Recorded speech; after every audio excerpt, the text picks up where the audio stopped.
Ito ang pinakagustong-gustong tukain at papakin ng mga manok, bibe, itik, or mga pato. And nakita niyo naman yung cut ng ating Napier grass. So ito ang mga gustong-gusto ng ating mga kambing. Uy, nandyan ka pala. Balita ko marami kang alagang kambing at baka. Baka makatulong sa'yo ang makinaryang ipapakita ko. Tara! So, hello mga ka-farmers. So, nandito po tayo ngayon sa fabrication site ng RM Metalworks. So, meron na naman po akong ipapakilala sa inyo na isang machine na ipinagmamalaki din ng RM Metalworks. So, ito po ang ating forage chopper. So, sa mga nag-aalaga ng baka at kambing, baka ito na talaga ang hinihintay mong makinarya na makakatulong sa'yo sa pagpapalusog ng iyong mga alaga. So, kung makikita nyo, meron tayong mga Napier grass and katawan ng saging. So, ito yung itatry nating i-chop gamit ang ating forage chopper. So, saan ba natin pwedeng ipakain? So, pakain natin sa kambing, sa baka, and ito, patukan natin sa mga manok, bibe, pato, at marami pang iba. So, ipakilala ko lang ng konti ang ating forage chopper bago natin siya i-operate. So, itong ating forage chopper is meron siyang capacity na 500 kilograms per hour. So, isipin nyo lang kung gaano karami yon. Ang kaya nyo i-produce sa isang oras.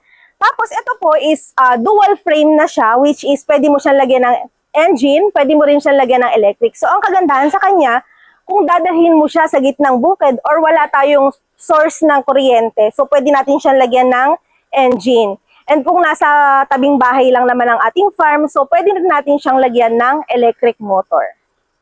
So, ngayon naman po, ipapakilala ko na po sa inyo si Sir JC. So, pasok po kayo. So siya po yung magpapakita sa atin kung paano po i-operate ang ating forage/grass chopper. So, yan.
Nakita niyo naman mga ka-farmers kung gaano kadaling gamitin ang ating forage or grass chopper. So ito, ipapakita ko sa inyo yung output natin.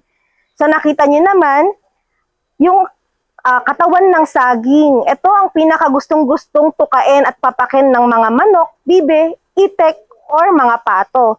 And nakita niyo naman yung cut ng ating Napier grass. So ito ang mga gustong-gusto ng ating mga kambing. At nakita niyo naman, yung mga matitigas na part kasi na yan mga ka-farmers, is kung hindi natin siya gagamitan ng chopper, is hindi na siya kakainin ng mga alaga nating kambing. Pero once ginamitan natin ng chopper, so walang sayang or walang nasasayang sa ating mga Napier grass.